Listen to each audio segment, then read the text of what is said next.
Everyone in Ashford knew that the Mercer daughters were destined for great things. Everyone, that is, except Clara. She was the eldest, the quiet one, the one who sat in the corner at balls while her younger sisters laughed and danced and collected admirers like flowers in spring, the one the matchmakers forgot to mention, the one the gossips described, with a kind tilt of the head, as so very sensible. Sensible. It was the word they used when they had nothing better to say. Clara Mercer had heard it so many times that she had begun to wear it like a cloak, pulling it close around her shoulders, letting it cover the parts of her that still, stubbornly, hoped for something more. She was 32 in the autumn that everything changed, and she was standing at the edge of the Ashford Assembly Rooms, holding a glass of lemonade she had not drunk, when the Duke of Ravenmore walked through the door for the very first time. Clara Elspeth Mercer was born on a gray February morning in Niet Istuvimd, 1791, the first child of Viscount Mercer of Ashford and his wife, the former Lady Anne Holbrook. She came into the world quietly, which, as those who knew her later would remark, was entirely in keeping with her character. Her father was a decent man, though not a strong one. He loved his family with a gentle, distracted sort of affection, the kind that fills a room with warmth but rarely produces anything useful. He was fond of his library, fond of his hounds, and deeply, helplessly fond of spending money he did not have. Her mother was a different matter entirely. Lady Anne Mercer was a woman of tremendous social ambition, housed in a body of tremendous nervous energy. She had married a viscount and considered it only the beginning. Her daughters, all 4 of them, were her instruments tuned and polished and practiced until they shone with marriageable brilliance. There was Sophia, the beauty, with her copper hair and her laughing eyes. There was Harriet, the charming one, whose smile could soften stone. There was little Cecily, only 17 in that autumn of 1823, already drawing whispers of admiration wherever she went. And then there was Clara. Clara, who read too much. Clara, who spoke carefully and thought before she answered. Clara, who had dark eyes that noticed everything, and a mouth that said very little of what she noticed. Clara, who had just once allowed herself to fall in love, and had learned, with quiet devastation, precisely what that cost. His name had been Captain Aldwych. He had been stationed near Ashford for the better part of a year, and he had spent a good deal of that year in Clara's company, walking with her in the lane behind the garden, borrowing her books, laughing at her dry observations about the county neighbors. She had believed it meant something. It had meant nothing. He had married Sophia instead, not out of cruelty, not out of calculation, simply because Sophia was Sophia, laughing, brilliant, impossible to resist, and Clara was Clara, which was to say, easy to overlook. The wedding had been lovely. Clara had stood near the back of the church and smiled the entire time, because she was sensible, and sensible women did not weep at their sisters' weddings over feelings they had never been permitted to voice. That had been 5 years ago. Since then, Clara had managed her father's household. She kept the accounts, negotiated with the tradesmen, quietly rearranged the finances after each of her father's ill-advised investments, and ensured that her younger sisters had decent seasons without anyone understanding quite how much of it depended on her invisible labor. She had one friend worth speaking of, Mrs. Dorothea Fenn, the vicar's wife, who was warm and sharp-tongued and saw Clara exactly as she was. It was Dorothea who pressed a fresh glass of lemonade into her hand at the Ashford Assembly Rooms that October evening and said, low and urgent, "Clara, do look at the door." His name was Edmund Ashton, and Ebtoo was the 4th Duke of Ravenmore. He was not what Clara had expected a duke to look like. He was tall, certainly broad-shouldered, with the kind of upright posture that spoke of military service and a lifetime of being watched. His hair was dark and slightly disordered, as though he had only recently removed his hat and had not thought to correct the damage. His face was angular, sharp-planed, serious, not conventionally handsome, but striking in a way that made you keep looking. He stood in the doorway for a long moment, his gray eyes moving steadily across the room. Not with arrogance, not with the bored theatrical sweep of a man performing his own consequence. He was simply looking, the way a careful person looks when they enter a place they do not know, taking a measure of it, filing away what he found. He was, Clara would learn later, 38 years old. He had inherited the dukedom at 22, upon the sudden death of his father. He had managed the Ravenmore estates in Northumberland for 16 years, rarely coming to London, barely appearing in society. There had been one engagement to Lady Eleanor Ashby 3 years ago, which had ended 6 months before the wedding. No one seemed entirely certain why, though the gossips had a dozen explanations, each more dramatic than the last. The county of Ashford had been entirely unprepared for his arrival.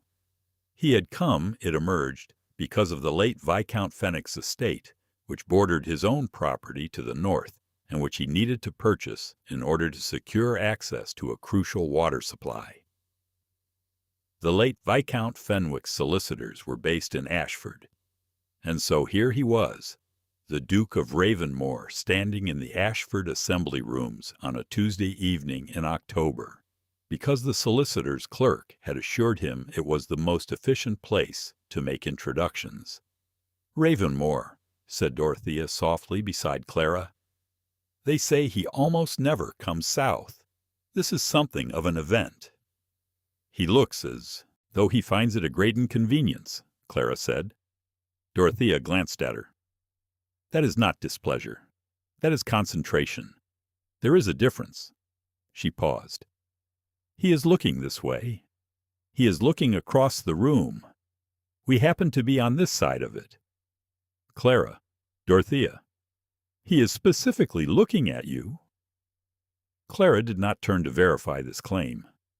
She had long since learned not to attach significance to accidental glances, but she was aware, in some quiet, unbiddable part of herself, of those gray eyes resting on her face for a fraction of a second longer than the room required. Then her mother descended. Lady Mercer, having identified the Duke within approximately 45 seconds of his entrance, had spent the subsequent 10 minutes engineering an introduction with the focused determination of a general planning a siege.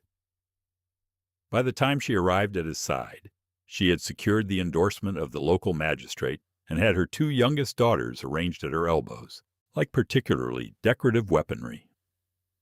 "Your Grace," she said, beaming with the force of a woman who had been waiting 5 years for this specific opportunity. "How very delightful.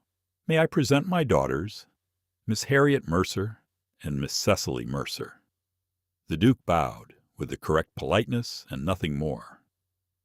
"And this," said Lady Mercer, as Clara arrived at her mother's side, having been beckoned across the room with an imperious look, "is my eldest, Miss Clara Mercer."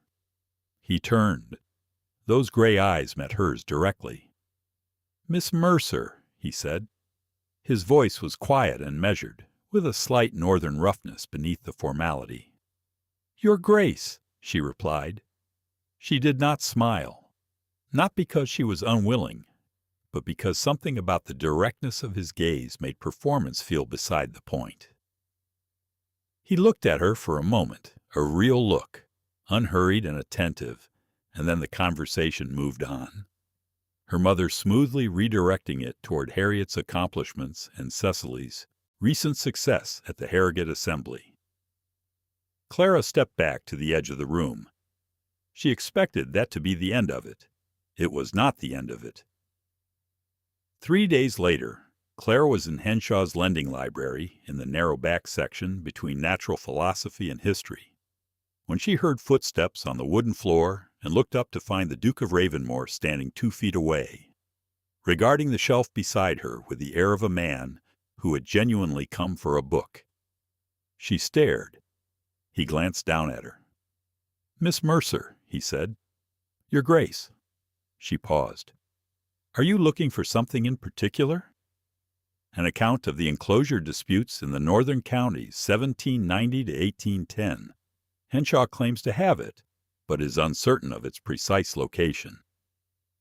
Clara considered the shelves for a moment, then moved 3 steps to the left, reached up, and extracted a slim volume bound in brown calfskin. She handed it to him. He looked at it.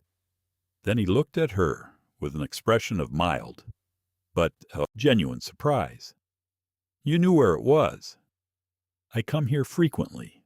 I know most of what is on these shelves." He examined the book. Then, unexpectedly, "Have you read it?" "Parts of it. The chapter on the Westmoreland Commons is well argued. The author is less reliable. When he ventures into Yorkshire, he seems not to have visited personally." The Duke was quiet for a moment. "How do you know he did not visit personally?"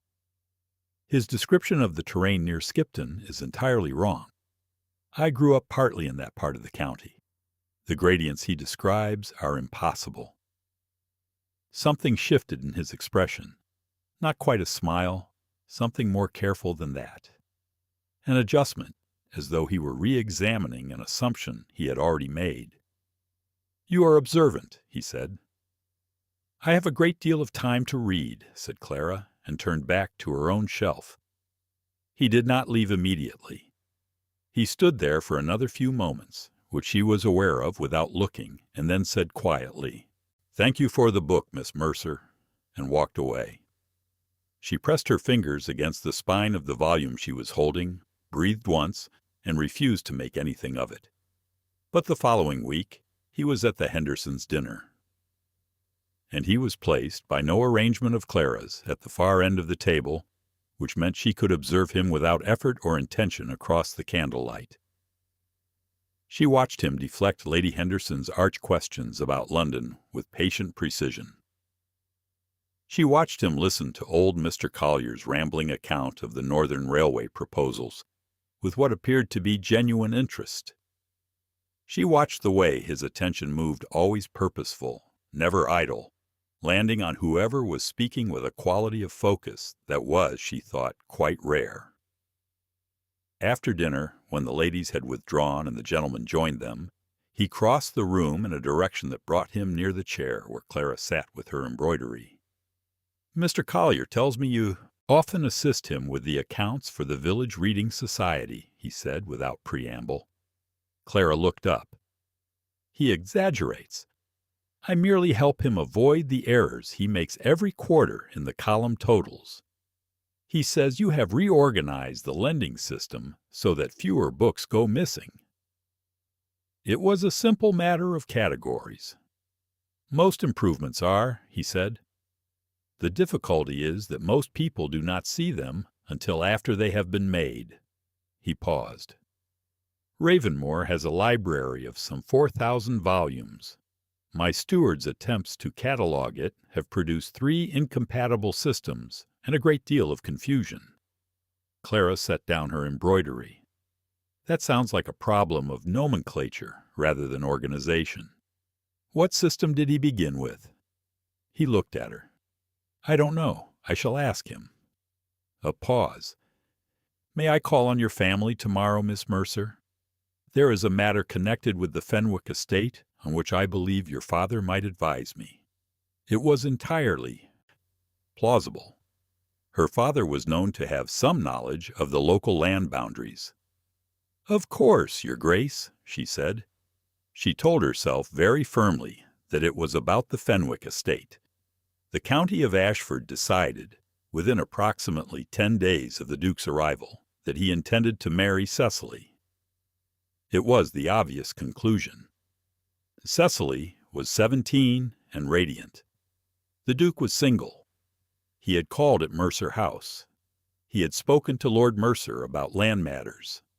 He had attended 2 of the same social engagements as the Mercer girls, ergo Cecily. Lady Mercer did not discourage this interpretation. She began to speak in certain circles of the Duke's evident interest in tones of careful, pleasurable vagueness. She commenced a regime of particular attention to Cecily's wardrobe. She requested that Harriet not monopolize the conversation when the Duke was present. She said nothing whatsoever to Clara about any of it. Clara, for her part, noticed this and found she did not mind. She had long since ceased to be a variable in her mother's calculations, and there was, she admitted to herself, a freedom in that. She was not being groomed or positioned or deployed. She could simply be, which meant that when the Duke called at Mercer House on a Wednesday afternoon, ostensibly to speak with her father about land drainage, he found Lord Mercer briefly occupied and was shown by the parlor maid to the small sitting room where Clara was working at the household accounts. She stood. "Your Grace, my father is occupied for a quarter of an hour. Will you sit?" He sat. He looked at the papers spread across the table, and then at her. "Estate accounts?" he said. "Household accounts. My father finds them not particularly interesting." "And you do?" She paused, honestly considering. "I find disorder more distressing than I find arithmetic dull. The accounts prevent disorder." He was quiet for a moment, then. "Ravenmore has 9 tenant farms, 4 managed woodlands, a mill, and a coal extraction license on the eastern portion of the property. My steward is competent, but overwhelmed. I have been managing the accounts myself since my father died, but parliamentary obligations have made this increasingly complicated." Clara looked at him. "Why are you telling me this?"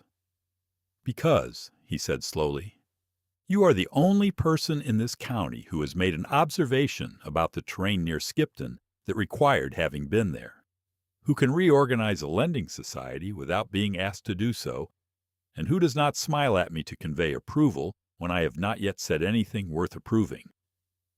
There was a silence.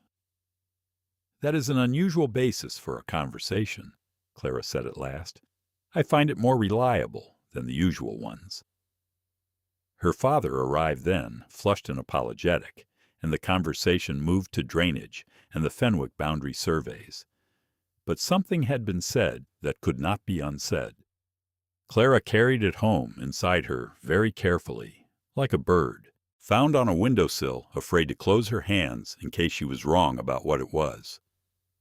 That evening, Dorothea Fenn came to call, sat down in the chair opposite Clara's, accepted tea, and said without greeting, "The Duke spent 40 minutes with you today before your father arrived. He spent 10 minutes with me. The parlor maid's timing is unreliable." "Clara," Dorothea looked at her steadily, "he has called here 3 times. Your father is a pleasant man, but he knows nothing about land drainage that the Duke's own surveyor could not tell him in an afternoon." Clara was quiet. "What does he talk to you about?" Dorothea asked. "Books, accounts, land management, the failures of the Northern Railway proposals." A pause. "Whether a 4,000-volume library can be catalogued by subject, or whether the period of acquisition is a more reliable organizing principle." Dorothea stared at her. "That is either extraordinarily romantic or extraordinarily peculiar." "It is simply conversation," Clara said. "He is an intelligent man who appears to find intelligent conversation agreeable. I should not read anything further into it." Dorothea set down her cup. "Clara Mercer," she said, "you have been reading everything further into nothing for so long that you have forgotten what it looks like when something is actually there." Clara said nothing. "He looks at you," Dorothea said quietly.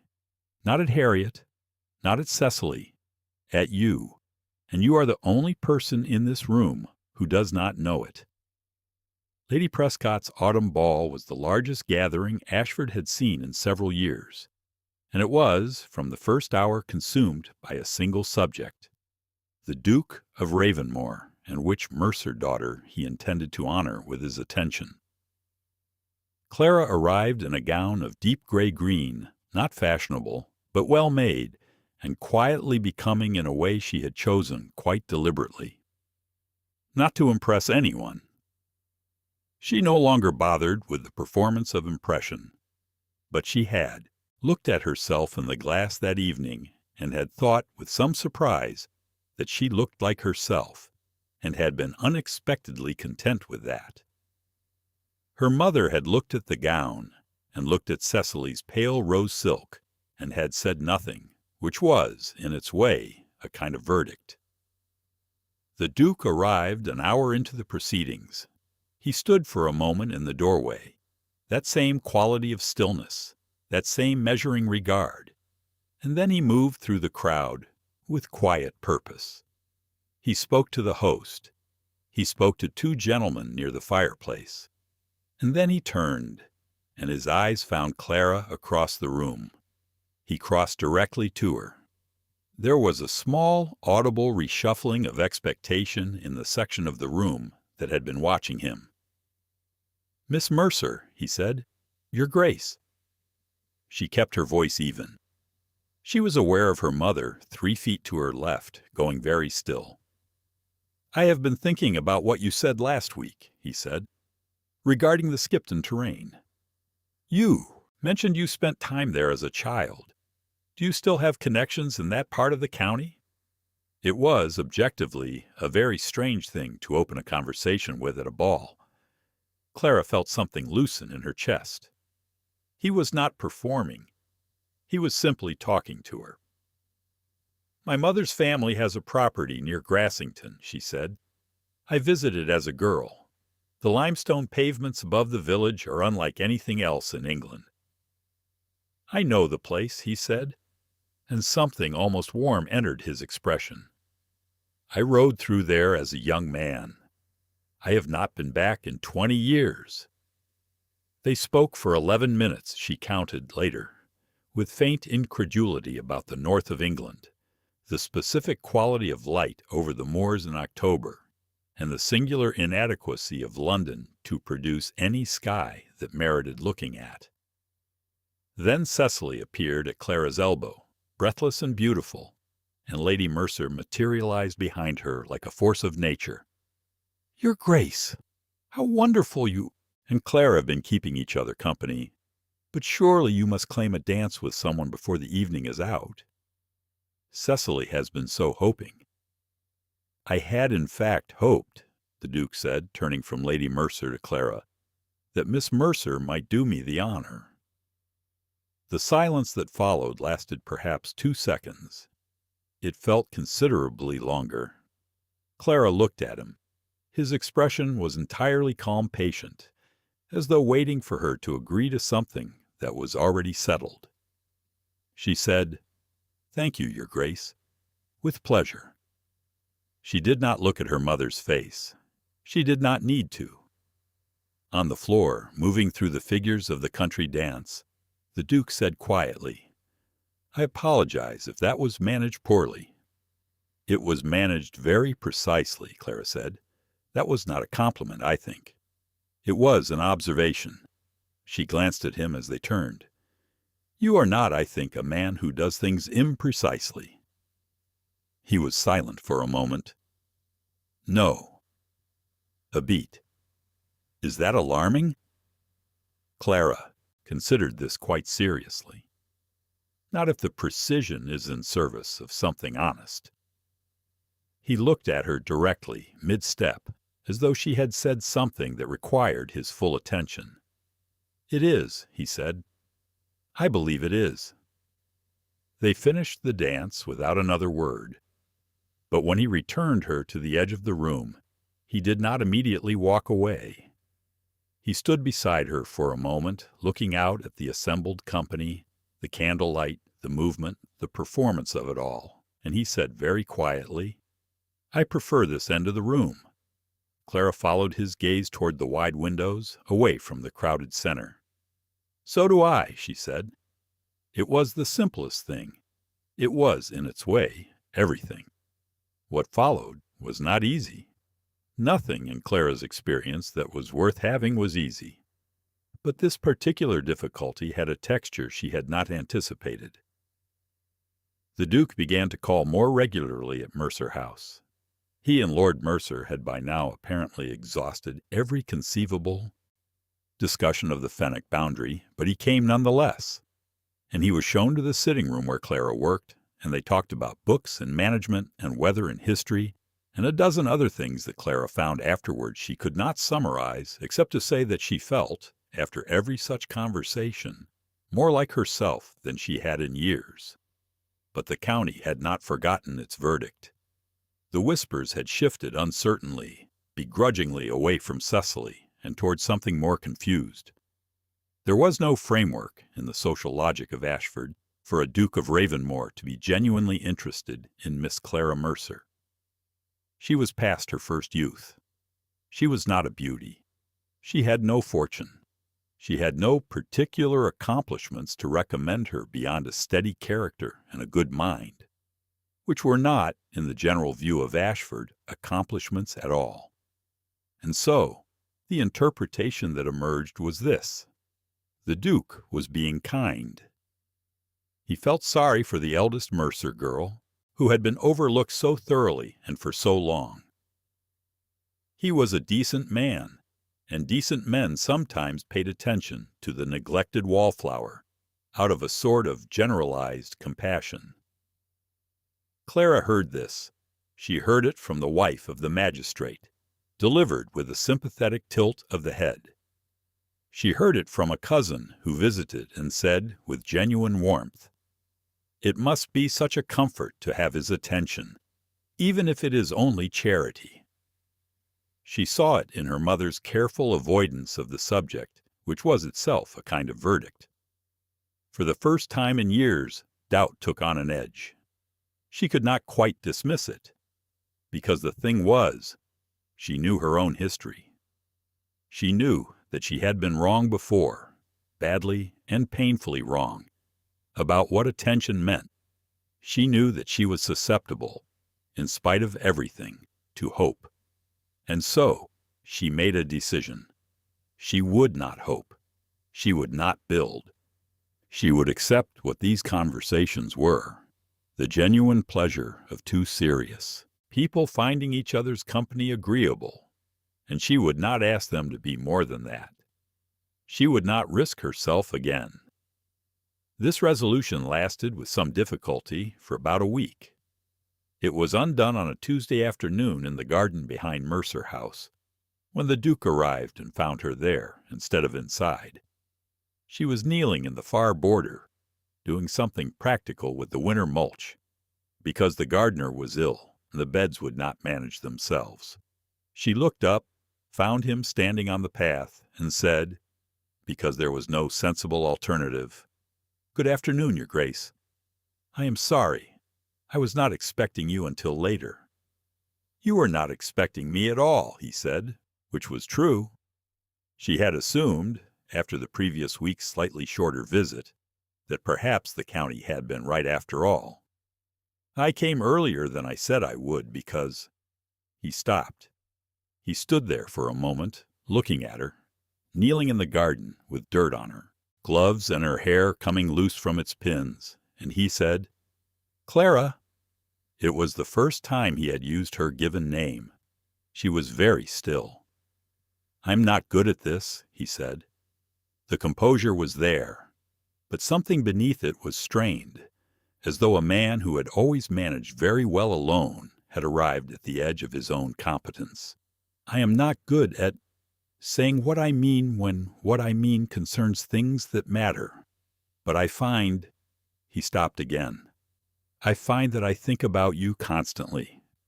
I find that every time I leave this house, I'm already anticipating the next occasion to return.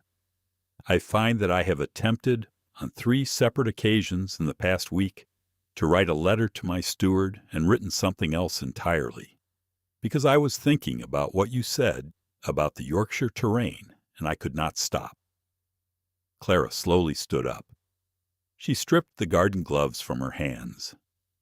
"I am aware," he continued, "that this is not a proper declaration. I am aware that I have not spoken to your father. I am not asking anything of you. I only wanted you to know that whatever the county may conclude about my attention, it is not charity. It has not been charity from the first moment." He paused. "I thought you deserved to know that." Clara looked at him for a long time. Then she said, "Sit down, Edmund." She gestured toward the stone bench at the garden's edge. "There are things I need to tell you." She told him about Captain Aldwych. She told him clearly and without embellishment the year of what she had believed was courtship, the marriage to Sophia, the 5 years since in which she had become very good at not expecting things. She told him about the accounts and the household, and the quiet, invisible architecture of her existence, the things she did every day that kept her family's life from falling into pieces, which no one in that family could exactly see. She told him that she was not a young woman, that she was past the age when hope came easily, that she had been wrong before, in a way that had cost her something she had not entirely recovered, and that she was afraid was not quite the right word, but it was the nearest one, of being wrong again. She told him all of this sitting on a garden bench in October, with dead leaves blowing across the path and the distant sound of the kitchen, and she looked at him throughout without flinching, because she was 32 and she had stopped pretending to be something she was not somewhere around the age of 25. He listened. He did not interrupt. He did not rush to reassure her with easy words. He sat with what she said the way a person sits with something serious, giving it the weight it deserved. Then he said, "The man who chose your sister over you was a fool." Claire made a small sound that was almost a laugh. "He chose beauty and warmth and Sophia. One cannot entirely blame him." "One can," Edmund said quietly, "when the alternative was you." She was quiet. "I am not a simple man," he continued. "I am aware of my own deficiencies. I have been told, on reliable authority, that I am too serious, too exacting, and insufficiently attentive to what people wish to hear, rather than what I actually think." A pause. "I was engaged before. I ended it because I realized too late, but not irreversibly late, that I had been drawn to a woman who was impressive rather than good, and who valued my title rather than my company. It was not a comfortable discovery." He looked down at his hands. "But it taught me what to look for." Clara waited. "I look for steadiness," he said. "I look for intelligence that does not require applause. I look for a person who will tell me when the terrain near Skipton is wrong, rather than nod and smile because I am a duke." He turned to look at her directly. "I look, Clara, for someone who does not hope to change me, and does not wish me to be different, and who I do not wish to be different either." She met his eyes. "I am not asking you to trust me immediately," he said. "I know what trust costs. I know that it is not freely given when it has been taken and wasted before. I am only asking—" He stopped and then said simply, "Give me the chance to be someone you can believe." The garden was very quiet. A single leaf fell from the oak at the wall's edge and drifted slowly to the path between them. Clara looked at it. Then she looked at him, at the serious, angular, entirely unperforming face of a man who was, she realized, afraid too. Not of her refusal, exactly. Of something older and deeper than that. Of the same thing she was afraid of. "Yes," she said. "All right, yes." Wrong. He spoke to Lord Mercer the following morning. Her father, who had somehow failed to notice what had been developing beneath his roof for the past 6 weeks, received the news with a long silence, and then said, Clara? You want Clara?" Edmund, who had expected something of this order, said, "Yes." "Not Harriet?" "No." Or Cecily? "She is very. That is to say, she is quite." "I want Clara," Edmund said, "if she will have me, and if you will permit it."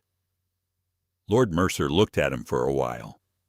Then something shifted in the old man's face, something complicated and a little ashamed, as though he were only now, belatedly, looking at his eldest daughter and seeing what someone else had understood before him. "Of course," he said. "Of course. You have my blessing, and please tell her she has mine too. Fully, without reservation." Lady Mercer's reaction was more complex. She received the news in her sitting room, and her face moved through a sequence of expressions: shock, recalculation, a flash of something that in a more self-aware person might have been guilt before arriving at a smile of tremendous warmth. "How wonderful," she said. "How perfectly wonderful. I always believed Clara had hidden depths." Clara, standing beside her, said nothing. But Dorothea Fenn, when told, sat across from Clara at the vicarage table and wept not miserably, but with a fierce, uncomplicated happiness, and said, "I knew. I told you. Did I not tell you?" "You told me," Clara said. "The man looked at you." "He did." "And all those terrible people who called you sensible." "We'll recalibrate," Clara said, with a composure that was only slightly belied by the fact that her hands, wrapped around her teacup, were trembling slightly. Not with unhappiness, with something else, something warm and terrifying and long overdue. "Are you happy?" Dorothea asked. Clara thought about it honestly, as she thought about everything. "I believe I am," she said. I am not yet entirely certain how to do it. Being happy. I have been practical for a very long time." Dorothea reached across the table and gripped her hand. "Practice," she said. "It comes with practice." The engagement was announced at the Ashford Assembly Rooms by a strange and perfect symmetry at the November gathering 1 month after the evening that had begun it. Edmund stood beside Clara and spoke to whoever approached them with a composed directness that left no room for the usual social maneuvering. He did not explain. He did not justify. He simply stood there, beside her, as though the place beside Clara Mercer were the most natural place in the world to be. Lady Prescott, the ranking social power of the county, sought Clara out near the windows the far end of the room, where she and Edmund had stood that first evening, and said, with a mixture of genuine and slightly bewildered warmth, "My dear, we are all so very pleased." Clara looked at her with complete, tranquil directness. "Thank you," she said. Just that. Nothing more. She did not need anything more. Later, Harriet, who was kind at heart and honestly confused, took Clara's arm and said quietly, "I didn't understand before. I did not see it. I'm sorry, Clara." Clara squeezed her sister's hand. "There is nothing to forgive." And Cecily, 17 and radiant and still somewhat bewildered by the turn of events, said, "He is very serious, isn't he? How do you make him laugh?" "I tell him when he is wrong," Clara said. "He finds it extraordinary. I have never met anyone who so appreciates being told he is wrong." Cecily considered this. "That is the strangest love story I have ever heard." Clara smiled a real smile, unguarded and warm. "Yes," she said, "I rather think it is." They were married in December in the small church at Ashford, with snow beginning to fall as they came out into the gray afternoon. There was no great display. Edmund was not a man for display. But when they stood at the church door and she looked up at him in the cold light, his face was entirely unguarded, all that careful composure set aside for one undefended moment, and what she saw in it was something she would not have words for until later, and even then the words would feel insufficient. He was happy, simply, wholly, quietly happy. She thought she understood, for the first time, that happiness could be quiet, that it did not require noise or spectacle to be real. They traveled north to Ravenmore in the carriage, through 2 days of winter landscape, and Clara watched the country change outside the window, the fields flattening, the skies opening, the particular quality of the northern light coming in low and clear, and felt, with each mile, something she had carried for years become lighter, not shed. She was not the sort of person who shed things easily, but lighter, carried differently. Ravenmore itself was vast and old, and a little intimidating, a great stone house set into a hillside above a valley, with windows that caught the low light and threw it back in long, oblique lines. The staff lined up on the steps to receive them, and Clara stood beside Edmund and looked at the faces, curious, cautious, judging, hoping, and said to herself, "These are my people now. I will learn them. I will get it right." The library was, as promised, a disaster. 4,000 volumes, 3 incompatible cataloging systems, and a wall of shelves that had not been addressed in some years. She stood in the middle of it on the second morning, with Edmund beside her, and turned slowly to take it all in. "I will need paper," she said, "and a reliable account of which volumes were acquired when, and at least 6 months." "You have as long as you need," he said. She turned to look at him. He was watching her with the same expression he had worn in Henshaw's lending library all those weeks ago, that look of quiet recalibration, of a man consistently pleased to be shown he had underestimated something. "What?" she said. "Nothing," he said. "Only I like watching you see a problem." "Why?" "Because you look like you're going to solve it." Clara looked at him for a moment. Then she turned back to the shelves. "I am going to solve it," she said. He laughed. It was a quiet laugh, low and real, and it was the best sound she had heard in a very long time. In the HOI. Spring. She rode out across the estate with him and met the tenant farmers. 9 families, cautious and appraising, and she asked them questions and listened to the answers and noticed what they did not say as much as what they did. She began to understand the land, the rhythms of it, the difficulties, the intricate dependencies of soil and weather and lease and labor. She wrote letters to her father's solicitor about a boundary question that had been unresolved for 11 years and resolved it. She reorganized the household accounts. She found an error in the coal extraction license that had been costing the estate money for 3 seasons and corrected it. Edmund watched all of this with a steady, unastonished attention that was, she realized, the most respectful thing anyone had ever offered her. He did not marvel at her competence. He simply used it and expected it and treated it as the most natural thing in the world. She had never, before this, understood what it felt like to be known. In the summer, she wrote to Dorothea, "I do not know how to describe it except to say that I feel seen, not performing, not managing, simply seen. I thought for a long time that I had become too practical for happiness. I was wrong. I had only become too practical for the kind of happiness I was being offered." The moment the county of Ashford would remember the moment that would be told, for years, as the perfect illustration of what it had all been about happened in August, 8 months after the wedding. There was a gathering at the Hendersons, a summer party, outdoors, in the long gold evening. The Mercer family had come up from Ashford. Edmund's old acquaintance, Lord Pelham, had arrived from London. Several of the local families were there, and it was warm, and the tables were spread with white cloth on the lawn, and it was exactly the kind of evening that seemed designed to be remembered.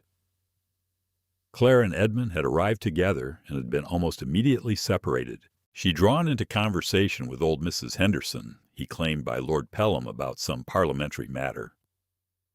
Clara had moved from group to group, at ease in a way she had once found impossible, and had arrived eventually at a quieter part of the lawn, where the trees made a border, and you could stand for a moment with a glass of wine and simply be still. She was standing there when she overheard the conversation. Two women, just around the corner of the hedge, she could not see them. They could not see her.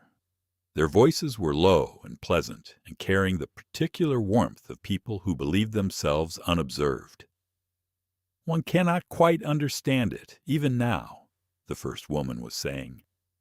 "He might have had anyone, Lady Alderton's daughter, Miss Forsyth, and instead—" "One feels he was simply being kind," said the second. "She is all very well, but hardly. No, quite. And she is so very serious. I cannot imagine what they speak about." "Books," said the first with a little laugh. "Apparently. And estate accounts. Good heavens, poor man." Clara stood very still. She had heard versions of this her whole life.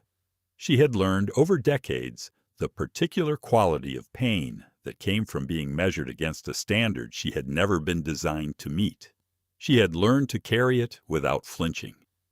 But this time, something was different. She did not feel small. She did not feel ashamed.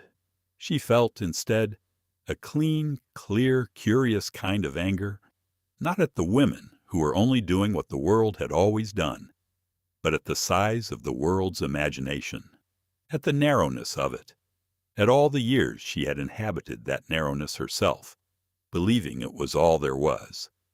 She set down her wine-glass. Then Edmund appeared beside her. He had come from the other direction. She had not seen him approach, and he stood beside her in the shadow of the trees. He looked at her face, and he read it the way he always read her face, with that complete attentive accuracy that still occasionally startled her. "What happened?" he said quietly. "Nothing." She paused. "Something I have heard many times before." He was still for a moment. Then, without asking for more, he took her hand. Not as a performance, not as a statement, simply as a fact, the thing his hand did when hers was near. They stood there for a moment in the quiet. Then he said, "Would you like to leave?" "No," she said. "I would like to walk back out there, with you." He turned to look at her. And in the long summer light, with the voices of the party drifting across the lawn, he looked at her the way he had looked at her in the garden in October, in the library, across the dinner table at the Hendersons, that look of complete, unguarded attention that she had learned by now to believe. "Yes," he said. They walked back out onto the lawn together. And later, not by plan, not by intention, but because a light summer rain began to fall, as they stood talking near the roses and no one moved, quite quickly enough, Edmund stepped forward and took her face in his hands and kissed her, with the quiet and thorough deliberateness of a man who intended it in front of the assembled company. There was a brief collective intake of breath from the Ashford guests, and Lord Pelham, who was watching from the terrace, turned to the woman beside him and said, "There, that is a man who has found what he was looking for." The two women behind the hedge said nothing at all. They had many years together, not uncomplicated ones. No life of significance is uncomplicated. There were difficult seasons on the estate, years when the weather was wrong and the harvests were short. There was a Parliament vote that went badly and cost Edmund considerable political standing for a time. There was a winter when Clara was seriously ill, and Edmund, who had always managed difficulty with contained precision, spent 3 weeks in a state of barely controlled terror that he expressed entirely through the obsessive reorganization of her medicine schedule. She recovered. She teased him about the medicine schedule for years afterward. They had 3 children, a daughter first, then 2 sons, and the children grew up in a house where their parents disagreed productively, argued about books, rode out across the estate together in all weathers, and were, unmistakably, on each other's side. The library was eventually catalogued. It took Clara 14 months, not 6. The system she devised was, she was told by 2 visitors who made a particular study of private collections, the most sensibly organized in the north of England. Edmund told her this with exactly the expression she expected, that look of complete, unastonished satisfaction, and said simply, "Of course it is." She laughed. She was still, after years of marriage, sometimes startled by how easily she laughed in his company. Dorothea Fenn came to visit every year, and every year she sat in the Ravenmore library with Clara and drank tea, and said, "Tell me something that has happened that I will not believe." And every year Clara had something. Lord Mercer, in his old age, said once to Edmund at dinner, "I did not see it, you know. What was right in front of me. I'm ashamed of it." "Don't be," Edmund said. "You gave her to me. That is enough." Lady Mercer, to her very real credit, revised herself. Not dramatically, not with great fanfare, but steadily in the way that certain people do when confronted with evidence that their assumptions were wrong. She came to Ravenmore, and she watched her eldest daughter capable and known and loved, and she said to Clara privately, on a morning when they were walking along the river path, "I underestimated you. I always underestimated you. I'm sorry, Clara." Clara looked at her mother at the genuine remorse in her face, and the effort it had cost her to say it, and said, "You did not see me, but he did. It was enough." In her 54th year, Clara began to write. Not a memoir, she was not interested in memoir, but a careful, thorough account of estate management in the northern counties, drawing on 30 years of practice and observation. It was published privately, intended for circulation among landowners and stewards. It was read more widely than she had expected. Edmund read the manuscript before she sent it, and his response, when he had finished, was to set it down and look at her across the desk and say, "You should have been doing this 20 years ago." "I was doing it 20 years ago," she said. "I was only not writing it down." He was quiet, and then he said, "No, I mean you should have had a room of your own and time of your own and work that was seen. 20 years ago. You should have had what you were owed." Clara looked at him, at the plain, unperforming honesty of it, the quiet anger on her behalf, arriving 30 years too late, which was somehow more moving than if it had arrived on time. "I have it now," she said. He looked at her steadily. "Is it enough?" She reached across the desk and laid her hand over his. "Edmund," she said, "it is everything." History did not remember Clara Mercer as remarkable. It rarely does with women of her kind, the ones who keep everything running, the ones who do the quiet, invisible work, the ones who are called sensible, which is the word the world uses when it cannot quite see what it is looking at. But in the county of Ashford, for many years after, there was a particular story that was told about the Duke of Ravenmore and the eldest Mercer girl. It was told at dinner parties with a certain warm irreverence. It was told to young women who had been overlooked. It was told whenever someone made the mistake of assuming that the most visible option was necessarily the best one. The story always ended the same way. In a summer rain, in the garden of the Henderson estate, a duke kissed a woman in front of everyone who had ever called her sensible, and every person who had ever said she was. Nothing remarkable was forced to stand in the rain and understand that they had never, not once, been looking at the right thing. She was 32 when he found her. She was standing at the edge of the room, as she always had, holding a glass of lemonade she had not drunk. And she was the most extraordinary woman in it. He simply had the sense to see it. Not because she was beautiful, though she was, in the way that competence and honesty and a long, steady gaze are beautiful. Not because she was young or fashionable or eager to please, but because she was Clara, which had always, to anyone paying proper attention, been more than enough.